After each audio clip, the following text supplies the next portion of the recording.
APJ Abdul Kalam की पूरी जीवन कहानी। एक गरीब लड़का जिसने भारत का सपना बदल दिया। क्या आप विश्वास करेंगे कि एक ऐसा लड़का जो बचपन में अखबार बेचकर अपने परिवार की मदद करता था, एक दिन उसी देश का राष्ट्रपति बनेगा?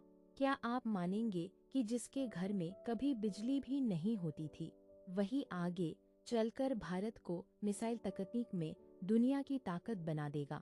ये कहानी सिर्फ एक इंसान की नहीं है, ये कहानी है एक ऐसे सपने की जिसने करोड़ों युवाओं को ये विश्वास दिलाया कि गरीबी कभी भी सफलता की राह नहीं रोक सकती। आज हम जानेंगे भारत के मिसाइल मैन, भारत रत्न और करोड़ों युवाओं के प्रेरणा स्रोत डॉक्टर एपीजे अब्दुल कलाम की पूरी जीवन यात्रा। 15 अक्टूबर 1931 तमिलनाडु के छोटे से द्वीप रामेश्वरम में एक साधारण मुस्लिम परिवार में एक बच्चे का जन्म हुआ। उस बच्चे का नाम रखा गया अवुल पकीर जैनुलाब्दीन अब्दुल कलाम।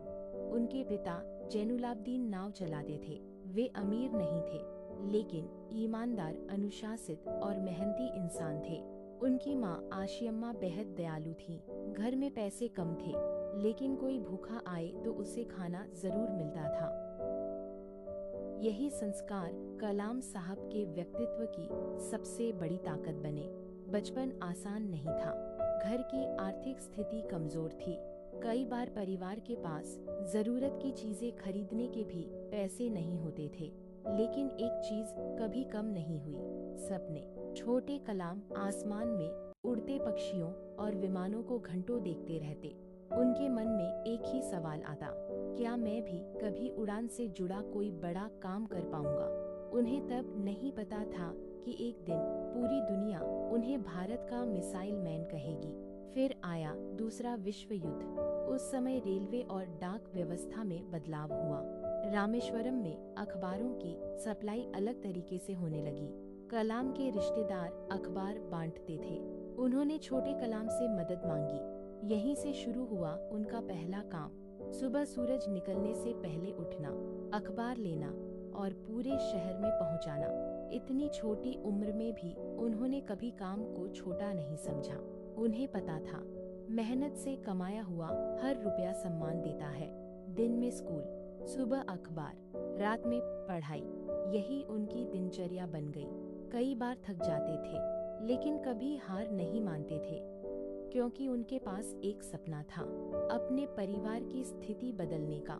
और यही सपना उन्हें हर सुबह उठने की ताकत देता था। स्कूल में उनके एक शिक्षक थे, शिव सुब्रमण्यम अय्यर। एक दिन उन्होंने पक्षियों की उड़ान पढ़ाई, लेकिन सिर्फ किताब से नहीं। वे सभी बच्चों को समुद्र किनारे ले गए। उन्होंने कहा, आसमान को देखो, पक्षियों को देखो, यहीं से विज्ञान शुरू होता है। उस दिन छोटे कलाम के मन में उड़ान का सपना और मजबूत हो गया। उन्होंने तय कर लिया, उन्हें विज्ञान की दुनिया में ही अपना भविष्य बनाना है। लेकिन सपना देखना आसान था, उसे पूरा करना बहुत कठिन। गरीबी, साधन नहीं, सुविधाएं नहीं, फिर भी एक चीज उनके पास थी, अटूट विश्वास। उन्हें पूरा यकीन था कि अगर इंसान सीखना बंद नहीं करता, तो दुनिया की कोई ताकत उसे आगे बढ़ने से नहीं रोक सकती।